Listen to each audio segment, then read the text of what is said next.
Bismillahirrahmanirrahim. Assalamualaikum warahmatullahi wabarakatuh. Selamat pagi teman-teman semuanya. Halo, bagaimana kabarnya? Semoga dalam keadaan sehat walafiat dimanapun kita berada. Alhamdulillah teman-teman, hari ini kita kembali lagi pertemuan pendidikan agama Islam kelas 8 dengan materi halalan Thoyiban pada minggu ke-10. Nah, minggu ke-9 kemarin kita sudah menjelaskan atau belajar tentang apa makanan haram dan makanan yang halal. Dan hari ini kita akan menjelaskan apa itu halalan Thoyiban, makanan yang menjaga tubuh, menjaga hati, meraih ridho Allah atau ridho ilahi. Nah teman-teman, sebelum kita memulai pembelajaran kita pada pagi hari ini, ada baiknya kita menyiapkan ATK kita dulu, alat tulisnya, agar nanti jika ada pertanyaan, jika ada catatan, teman-teman langsung bisa mencatat. Jangan di SS ya teman-teman, nanti ini nggak bakal dibaca kalau di SS. Kalau dicatat insya Allah bakal dibaca karena buku setiap hari kita buka. Nah, mengapa harus memilih? Mengapa kita harus memilih halalan Thoyiban? Kita gunakan saja logikanya. Jika motor diisi air selokan, apa yang akan terjadi? Begitu juga tubuh kita. Apa jadinya jika kita memasukkan makanan yang tidak hanya dilarang tetapi juga merusak kesehatan? Hari ini kita akan membedah rahasia di balik label makanan kita. Nah, ini teman-teman. Jadi, bahkan kalau menurut logika saja motor diisi air selokan nggak bakal hidup. Dia bakal rusak. Airnya berkarat di tangkinya. Begitu juga dengan tubuh kita. Jadi, jika kita memasukkan makanan yang tidak hanya dilarang dan juga haram, maka kita akan menjadi pribadi yang rusak. Pribadi yang susah dinasihati. Karena makanan tadi itu sudah tidak diterima dan juga tidak diridai oleh Allah Subhanahu wa taala. Selanjutnya itu adalah tujuan belajar kita pada hari ini. Satu, memahami konsep halalan Thoyiban secara mendalam sesuai syariat, mampu menganalisis kandungan makanan di era modern secara kritis, refleksinya menyadari dampak makanan terhadap kesehatan fisik dan rohani. Nah, jadi teman-teman, mengapa kita belajar halalan Thoyiban? Yang pertama kita harus memahami dulu nih, konsep halalan Thoyiban itu seperti apa, makanan seperti apa, apakah semua makanan kita saat ini sudah termasuk dengan sesuai syariat. Yang setelah kita itu maka kita analisis dulu nih kandungan makanan yang ada di era modern sekarang. Teman-teman tahu sendiri bagaimana makanan-makanan yang ada saat ini, junk food, minyak, semua itu digabung jadi satu. Bahkan jangankan mau makanannya, terkadang tempat jualannya pun tidak strategis atau tempat makanan yang mohon maaf kumuh dan juga kotor. Inilah bentuk evaluasi diri kita, refleksi diri kita bagaimana menyadari dampak-dampak makanan tidak sehat bagi tubuh kita sendiri. Dan adapun landasan Al-Quran, Quran Surah Al-Baqarah ayat 168 Allah telah menjelaskan, wahai manusia, makanlah dari makanan yang halal dan baik yang terdapat di bumi. Nah teman-teman, jadi makanan ini yang sudah disediakan oleh Allah di dalam bumi, baik itu tumbuhan, baik itu buah-buahan, baik itu sayur-sayuran, semua itu adalah pembuahan dari Allah, maka kita olah dengan cara yang baik dan makanan yang halal gitu teman-teman.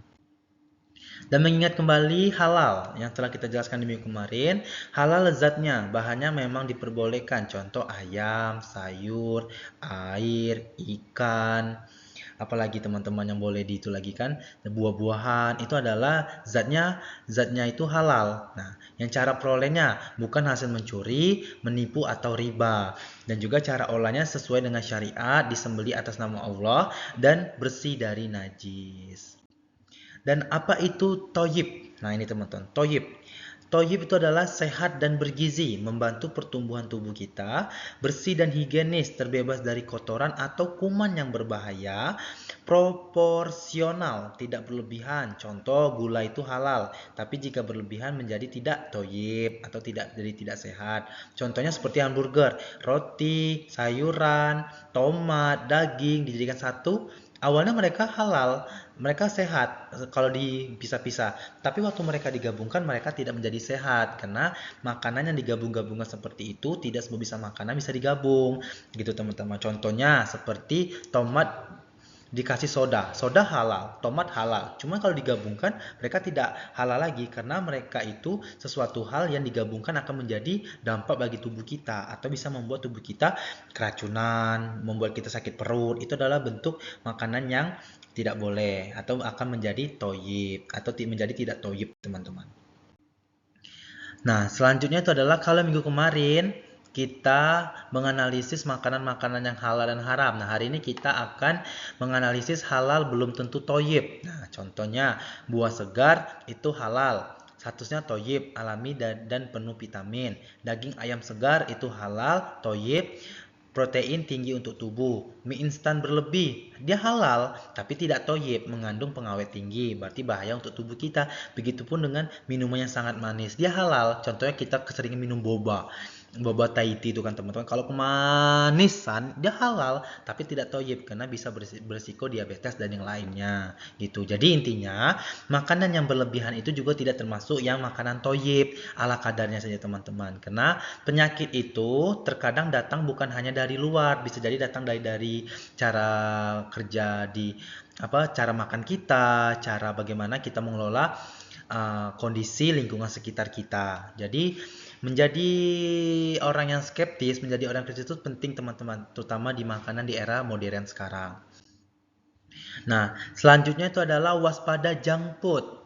Makanan jajanan sekitar kita yang berlabel halal namun mengandung boraks, pewarna tekstil, atau kadar gula yang ekstrim. Ingat, apa yang kamu makan hari ini menentukan kesehatanmu 10 tahun ke depan. Ini teman-teman, contohnya ini.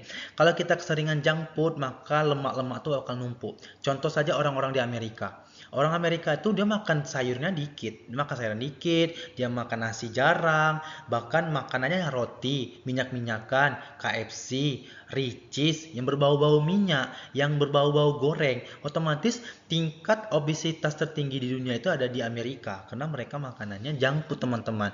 Hamburger, apa namanya itu King Burger gitu teman-teman. Beda dengan Indonesia. Walaupun di Indonesia ada beberapa orang yang obesitas, tapi kita makan makanan seperti nasi, kita juga ada makan bayam, kita juga ada makan kangkung, kita juga makan sambal. Jadi kita ada seimbang lah teman-teman. Tapi kalau makan nasi yang berlebih juga bisa mengandung diabetes atau gula yang ini.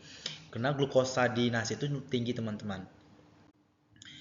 Dan adapun dampak konsumsi tak sehat, ini energi ibadah tinggi, halalan toyib. Dan konsentrasi belajar itu tidak optimal. Resiko penyakit itu tinggi kalau kita mengkonsumsi makanan yang tak sehat. Rasa malas, ngantuk tinggi, makanan tak sehat. Tapi kalau kita makanan yang toyib, energi ibadah kita stabil, konsentrasi belajar kita optimal, resiko penyakit rendah, itu teman-teman. Jadi makanan yang buruk membuat tubuh berat untuk diajak beribadah. Contohnya waktu kita udah buka puasa itu kalau kita makan berlebihan, kita makan manis, makan gorengan, makan lotek, makan apa semuanya itu, jadi rasa ingin terawih itu sangat tinggi, maunya tidur. Itu teman-teman. Makanya Nabi mengajarkan kita setelah kita berbuka puasa itu makan ala kadarnya saja, minum air putih, makan kurma dikit, nanti setelah pulang terawih baru kita boleh makan. Dan makanan dan doa. Rasulullah SAW bersabda tentang seorang yang berdoa namun makanannya haram.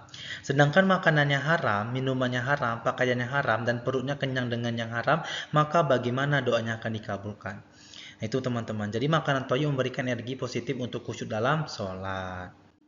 Dan menjadi detektif makan itu sangat penting sekali teman-teman. Contohnya cek logo halal, cek kadaluarsa, dan cek komposisinya. Apakah ini terbuat dari daging yang halal atau daging yang haram. Dan ini refleksi apa isi piringku. Ini buat teman-teman catat. Tanyakan dalam diri sendiri apa saja ini. Dan tugas minggu ini audit dapurmu. Cek 5 produk di rumah apakah sudah halalan toyibah. Kirim ke grup, nanti bakal mendapat nilai tambahan dari saya. Mungkin teman-teman itulah saja materi kita pada minggu ke-10 ini. Lebih kurangnya saya mohon maaf. Jika ada pertanyaan silahkan chat japri saya atau di WA Group. WA Group tidak saya tutup. Akhir kata, wabillahi taufiq walhidayah. Wassalamualaikum warahmatullahi wabarakatuh. Sampai jumpa minggu depan. See you, bye-bye.